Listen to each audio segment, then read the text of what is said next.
Hello दोस्तों, आप सभी का ऑल अबाउट सोशियस में स्वागत है। और यह समाजशास्त्र की इग्नू सीरीज है और इसमें हम लोग अभी राधा कमल मुखर्जी के बारे में चर्चा कर रहे हैं। तो राधा कमल मुखर्जी के जीवन परिचय, उनके कुछ मुख्य विचारों के बारे में ऑलरेडी चर्चा कर चुके हैं और रिमेनिंग जो उनके कुछ मुख्य विचार थे उसके बारे में आज हम लोग चर्चा करेंगे। तो राधा कमल मुखर्जी से संबंधित ये आज का आखिरी लेक्चर है। तो चलिए हम लोग समझते हैं, क्योंकि इग्नू से रिलेटेड जो कोई भी कंटेंट है या टॉपिक है वह हम लोग मिस नहीं करेंगे। आप लोगों को थोड़ी बोरियत लग सकती है, लेकिन समझना बहुत ज़रूरी है, क्योंकि जब अगर एक विचारक के अगर सारे विचारों को हम लोग समझ लेंगे तो हमें लगता है कि कहीं से भी क्वेश्चन पूछ दिया जाए हम उसे आसानी से अटेम्प्ट कर लेंगे। तो चलिए हम लोग शुरू करते हैं। इनका एक विचार और भी है, नैतिक मूल्यों का सिद्धांत। इसे मोरल वैल्यूज़ कहते हैं। तो मोरल वैल्यूज़ की बात इन्होंने की है। राधा कमल मुखर्जी की दिलचस्पी मानव समाज पर नैतिक मूल्यों के प्रभाव के संबंध में लंबे समय से रही, जबकि 1960 से 80 के दशकों में मूल्यों से रहित सामाजिक विज्ञान के विचार ने पश्चिमी देशों और भारत के शैक्षिक क्षेत्रों ने भी जोर पकड़ा था। मुखर्जी के विचार में तथ्य अर्थात फैक्ट्स और मूल्य को अलग अलग समझना सही नहीं है। इन्होंने कहा था कि जो फैक्ट्स है और जो वैल्यूज़ हैं, इन दोनों को हमें साथ साथ लेके समझना पड़ेगा। मानव अंतःक्रियाओं में तथ्यों और मूल्यों को एक दूसरे से अलग नहीं किया जा सकता है। यहाँ तक कि आहार अर्थात भोजन, वेशभूषा या दूसरों का अभिवादन जैसे सामान्य व्यवहार भी मूल्यों पर आधारित या प्रतिमानों की दृष्टि से सही होते हैं। हर समाज की अपनी विशिष्ट संस्कृति होती है तथा इसके मूल्य और प्रतिमान लोगों के व्यवहार का निर्देशन करती है। जैसी वहाँ की संस्कृति होती है उसके अनुसार ही वहाँ के लोगों का किस प्रकार से व्यवहार करने का तरीका होता है। तो ये उस पर निर्भर करता है कि वहाँ की संस्कृति कैसी है। इसलिए पश्चिम की प्रत्यक्षवादी परंपरा जो तथ्यों और मूल्यों को अलग करना चाहती है, भारतीय समाज के अध्ययन के संदर्भ में मुखर्जी को सही नहीं लगी थी। पश्चिमी जगत में वैज्ञानिक जांच को चर्च यानी धार्मिक क्षेत्र से स्वतंत्र रखना अनिवार्य था।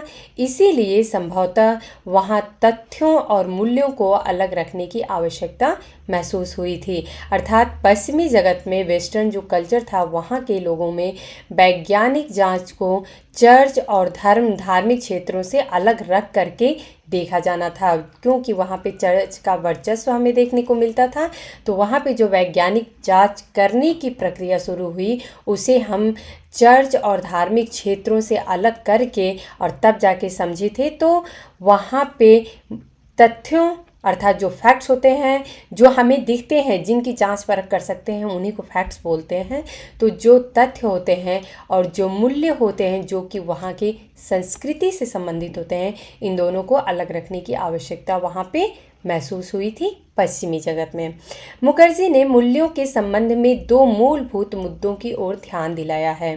पहले तो यह कि मूल्य केवल धर्म या नीति शास्त्र तक सीमित नहीं है, अर्थात मूल्य को हम सिर्फ धर्म से नहीं जोड़ के देख सकते हैं या फिर नैतिकता से हम उसे जोड़ के सिर्फ नहीं देख सकते हैं।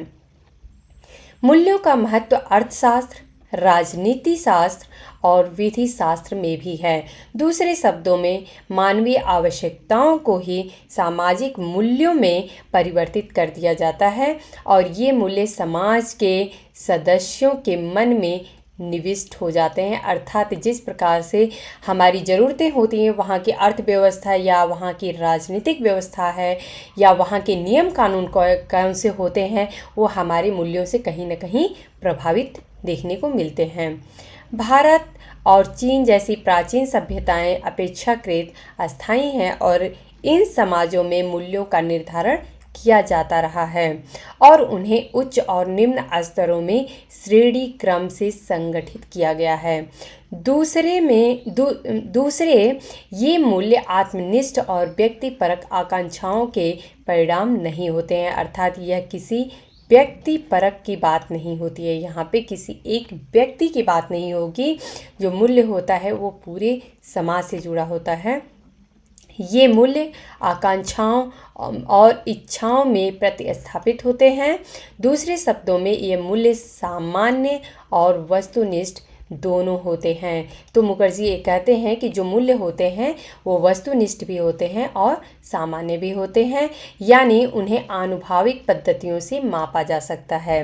प्रायः विश्व की महान सभ्यताओं में भौतिक उद्देश्यों पर आध्यात्मिक उद्देश्यों का प्रभुत्व हमेशा से रहा है। संक्षेप में मुखर्जी के मूल्यों के सिद्धांत में 3 मुख्य मुद्दे हैं। एक तो यह कि मूल्य जो होता है वह जन समूह की आधारभूत अंतःप्रेरणाओं को व्यवस्थाबद्ध करने या व्यवस्थाबद्ध रूप में संतुष्ट करते हैं। इसका मतलब यह है कि सामूहिक रूप से मिलकर रहने से स्वार्थपरक इच्छाएं जो होती हैं और रुचियां होती हैं वह परिष्कृत हो जाती हैं, क्योंकि वहाँ पे सामूहिकता का हमें वर्चस्व देखने को मिलता है। क्योंकि समाज में लोगों के बीच आदान प्रदान की प्रक्रिया निरंतर जारी रहती है। दूसरा इन्होंने कहा है कि मूल्यों का रूप जो होता है वह सामान्य होता है। ये आप लोग बिल्कुल ध्यान से समझिएगा कि इन्होंने मूल्यों के सिद्धांत में 3 मुख्य मुद्दों को शामिल किया है। तो पहला ये था। दूसरा जो है कि इसका जो स्वरूप होता है वह सामान्य होता है। पहला कौन सा है? पहला जो है कि जो मूल्य होते हैं वह किसी एक व्यक्ति की इच्छा से परे होते हैं, क्योंकि वहाँ पे सामूहिकता का वर्चस्व हमें देखने को मिलता है। दूसरा कि इनका स्वरूप जो होता है वह सामान्य होता है।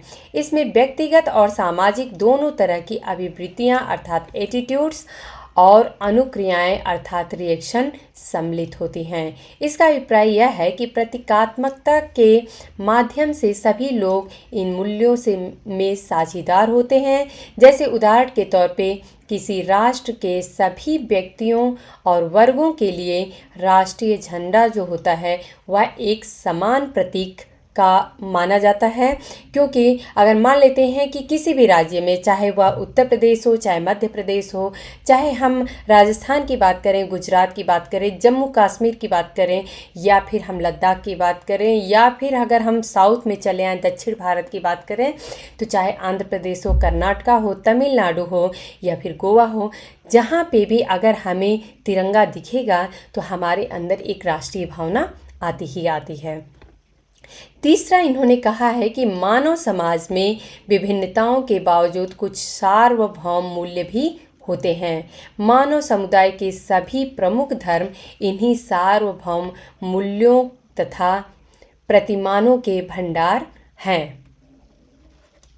फिर भी मुखर्जी के अनुसार समाज के प्रति गतिशील दृष्टिकोण का उद्देश्य होगा कि समकालीन समय की ज़रूरतों के अनुसार समाज में परंपरागत मूल्यों का रूपांतरण देखने को मिले।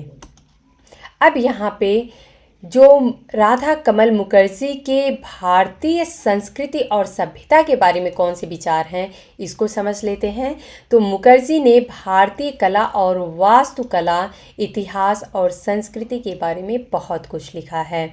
मुखर्जी का विश्वास था कि एशियाई कला का उद्देश्य समाज का सामूहिक विकास करना है। तो इन्होंने कहीं न कहीं जो सामूहिक विकास है इस पे ज़्यादा जोर दिया है। उन्होंने लिखा था कि एशिया में कला ने लाखों लोगों के लिए सामाजिक और आध्यात्मिक क्रांति के पथ प्रदर्शक की भूमिका अदा की है। प्राच्य कला अर्थात ओरिएंटल आर्ट जो होती है, जो पुरानी हमारी आर्ट देखने को मिलेगी, वह सामुदायिकता की भावना से अत्यधिक ओतप्रोत थी और इस प्रकार एक प्राच्य संस्कृति अर्थात ओरिएंटल कल्चर की ऐतिहासिक निरंतरता के लिए मुख्य रूप से उत्तरदायी है। इसके विपरीत पश्चिम में इस प्रकार के कलात्मक प्रयास के पीछे या तो वैयक्तिक भावना प्रधान होती थी या स्वयं कला की स्वयं कला ही उसका लक्ष्य होती थी, अर्थात यह किसी व्यक्ति विशेष से जुड़ा हुआ था, ना कि कहीं पे पूरे समूह की भावना से जुड़ा हुआ करता था, जो कि पश्चिमी जगत है वहाँ पे ऐसा देखने को मिलता है। यह न तो सामाजिक एकात्मकता में और ना ही आध्यात्मिक विकास में सहायक थी। जो पश्चिमी जगत है वहाँ की बात कर रहे हैं।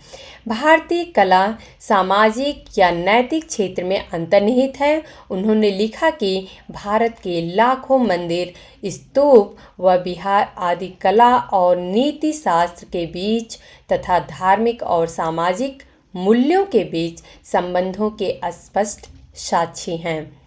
भारत के लोगों के बीच कला पारस्परिक अंतःक्रिया का अस्थायी घटक है, जो लोगों की आकांक्षाओं और उनकी कलात्मक सृजनशीलता के बीच सक्रिय संबंध के मूर्त रूपों को प्रदर्शित करती है। तो यहाँ पे इन्होंने कहा है कि भारत के लोगों के बीच जो कला है वह पारस्परिक अंतःक्रियाओं का अस्थायी घटक है, कि लोग किस प्रकार से एक दूसरे से अंतःक्रिया करते थे, जो लोगों की आकांक्षाओं और उनकी कलात्मक सृजनशीलता के बीच एक सक्रिय संबंध को दर्शाता है।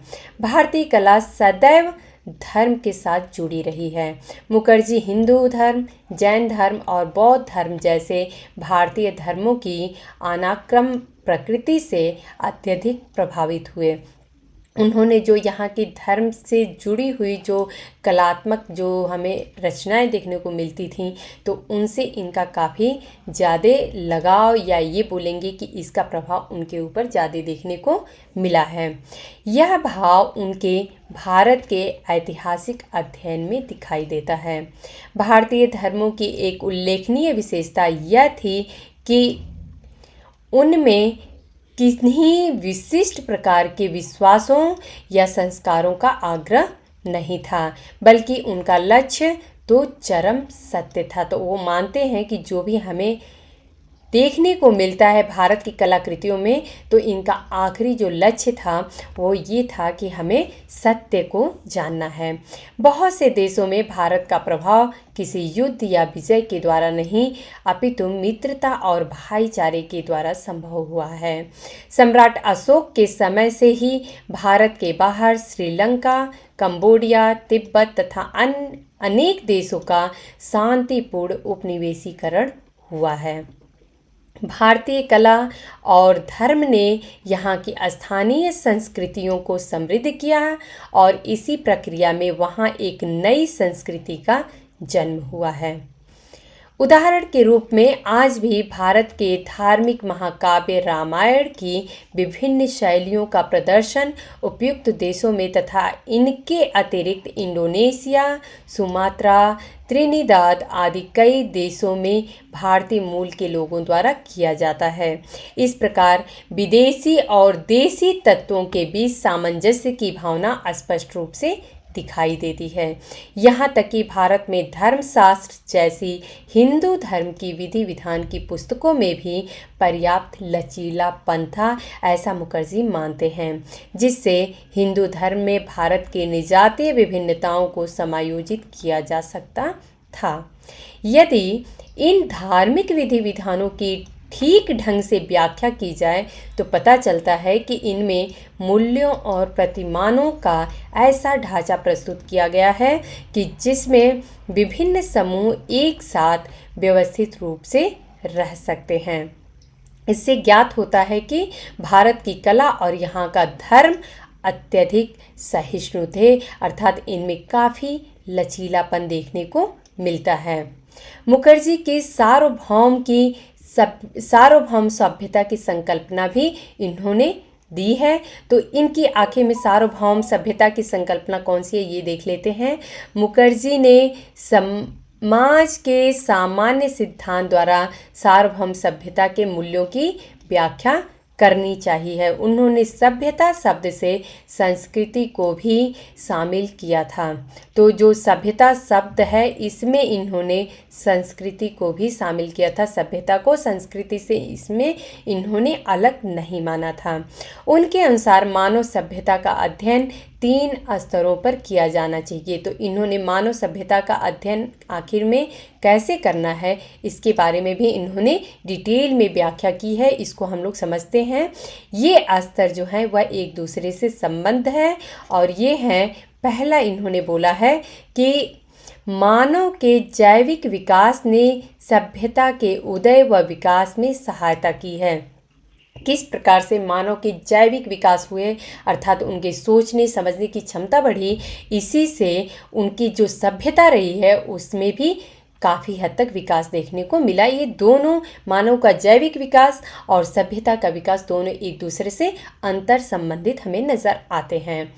समाज के एक सक्रिय सदस्य के रूप में मानव में अपने पर्यावरण को बदलने की क्षमता होती है। जानवर केवल अपने आप को पर्यावरण के अनुसार ढाल सकते हैं, जबकि मनुष्य इसे विभिन्न प्रकार से अपनी आवश्यकताओं के अनुकूल ढाल सकता है। अर्थात जो जानवर होते हैं वह प्रकृति के अनुसार अपने आप को ढाल सकते हैं, लेकिन जो मनुष्य होता है वह प्रकृति को ही अपने अनुसार ढाल लेता है। मानव जाति के लोग ऐसे जैविक स्वरूप के हैं जो प्रतिस्पर्धा और संघर्ष के बावजूद भी परस्पर सहयोग से रह सकते हैं। विभिन्न जो समाज हैं, सभी समाज में हमें प्रतिस्पर्धा और संघर्ष देखने को मिलता है, लेकिन इसी के साथ फिर भी सभी लोग जो होते हैं वह सहयोग पूर्वक एक दूसरे के साथ रहते हैं। दूसरा पॉइंट इन्होंने कहा है कि सभ्यता का एक सामाजिक मनोवैज्ञानिक आयाम भी है। तो इन्होंने सभ्यता का एक सामाजिक और मनोवैज्ञानिक आयाम भी माना है। सामाजिक मनोविज्ञान में मानव जाति का वर्णन प्रायः जाति, विजातीयता अथवा राष्ट्रीयता के ढांचे में किया जाता है। उनकी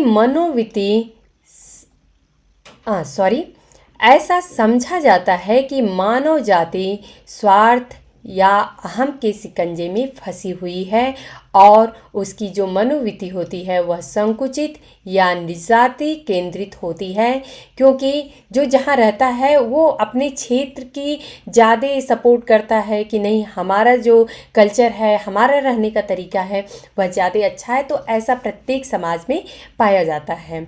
लेकिन इसके विपरीत मानव जाति में इस बात की क्षमता होती है कि मनुष्य अपनी संकीर्ण भावनाओं को दबाकर और सार्वभौमिकरण का अनुभव कर सके। तो कहीं न कहीं प्रत्येक व्यक्ति जो है आज के समय में अगर देखा जाए तो पूरे विश्व से जुड़ा हुआ है, तो कहीं न कहीं हमें सार्वभौमिकरण की प्रक्रिया देखने को मिलती है।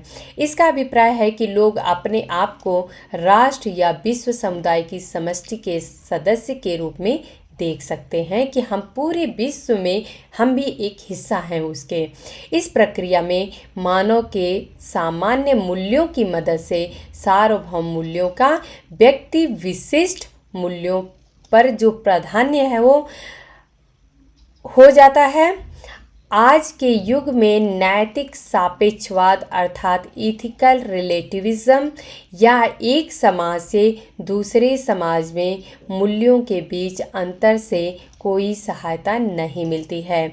आज के युग में नैतिक सार्वभौमिकता अर्थात इथिकल यूनिवर्सलिज्म जो है की आवश्यकता होती है, क्योंकि सभी को एक दूसरे की आवश्यकता है या सभी एक दूसरे पे निर्भर करते हैं। पूरा विश्व जो है वह एक दूसरे से जुड़ा हुआ महसूस करता है, जिससे मानव जाति में एकता की भावना जो है वह दृढ़ हो जाती है।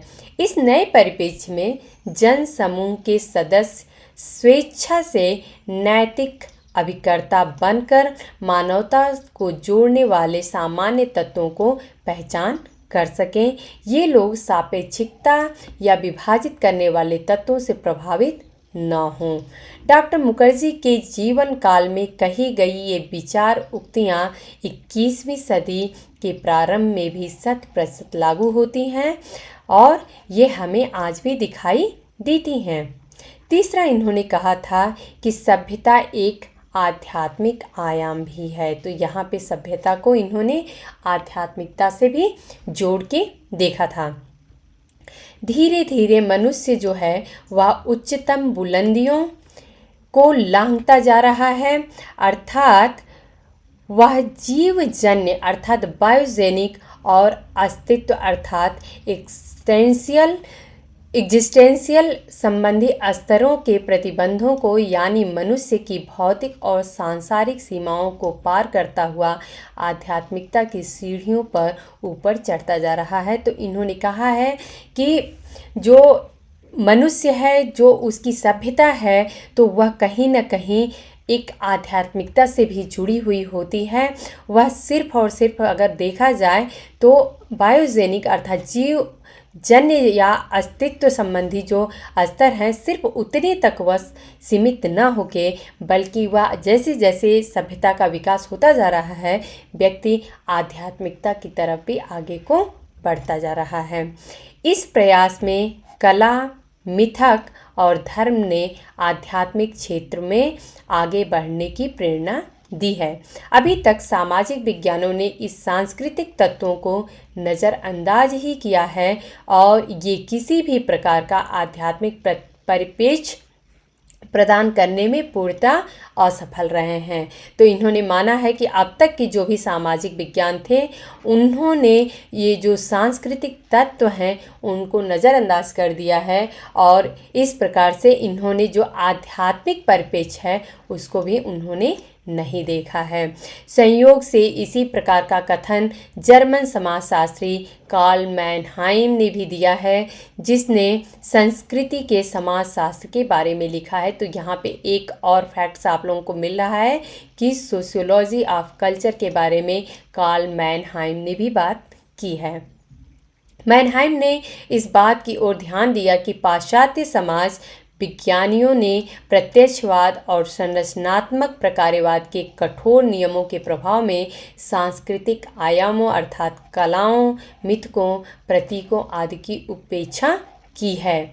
इसके परिणाम स्वरूप सामाजिक यथार्थ का असंतुलित चित्र सामने आया है, क्योंकि हम समाज के सिर्फ एक ही पक्ष को देख रहे थे। अगर हम सिर्फ प्रत्यक्षवाद और संरचनात्मक प्रकारवाद की बात करें, फिर यहाँ पे हमारी संस्कृति का क्या है आखिर में, तो इन्होंने कहा है कि कहीं न कहीं इसको उन्होंने नज़रअंदाज किया है और इस प्रकार से हम उसका एक असंतुलन देखने को हमें मिलता है कि किस प्रकार से हम एक बैलेंस तरीके से समाज का अध्ययन नहीं कर सकते हैं अगर हम समाज के सभी पक्षों को न ध्यान में रखें। तो मुखर्जी के अनुसार मानव जाति की एकता, पूर्णता और श्रेष्ठता की खोज ने सभ्यता की आध्यात्मिकता के महत्व को प्रदर्शित किया है। तो किस प्रकार से मानव जाति जो है वह एकता, पूर्णता और श्रेष्ठता का जो एक कॉम्बिनेशन देखने को मिलता है कि कहीं ना कहीं सब लोग एक यूनाइट होकर रहना चाहते हैं, एकता की भावना हर किसी के अंदर होती है। तो इस प्रकार की जो भावनाएं होती हैं ये कहीं ना कहीं हमें आध्यात्मिकता से जोड़ के समझने को मिलती हैं। इस संदर्भ में मुखर्जी ने भारतीय और चीनी सभ्यताओं की सराहना की है, जो ईसा पूर्व 6वीं शताब्दी से स्थिर रूप से चली आ रही है। इन सभ्यताओं की शक्ति का आधार उनके सार्वभौमिक मिथक और नैतिक मूल्य हैं, जिन्होंने आध्यात्मिक खोज को प्रोत्साहित किया है। मुखर्जी ने इस बात को बड़े संतोष से अनुभव किया कि 20वीं शताब्दी की संयुक्त राष्ट्र संघ की मानव अधिकारों की घोषणा में सार्वभौमिकता की खोज को स्थान दिया गया था। इन मानव अधिकारों से विभिन्न देशों में सभी लोगों के स्वाधीनता और सम्मान के अधिकारों को मान्यता मिली। मुखर्जी का आध्यात्मिकता के विषय पर अधिक ध्यान देने का अभिप्राय जो था वह यह था कि यथार्थ से दूर रहने का नहीं है, बल्कि वो चाहते थे कि आध्यात्मिकता से हम जुड़े हैं। इसका अर्थ ये नहीं है कि हम वास्तविकता जो है उससे दूर हो रहे हैं।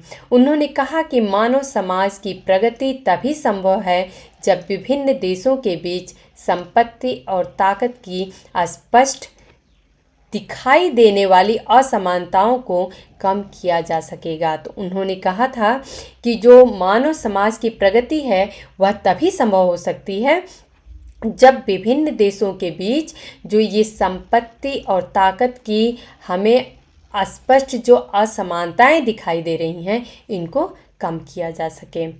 जब तक गरीबी है और राजनीतिक अत्याचार जारी है तब तक मानव जाति के और अधिक विकास की व्यावहारिक संभावना दिखाई नहीं देती है।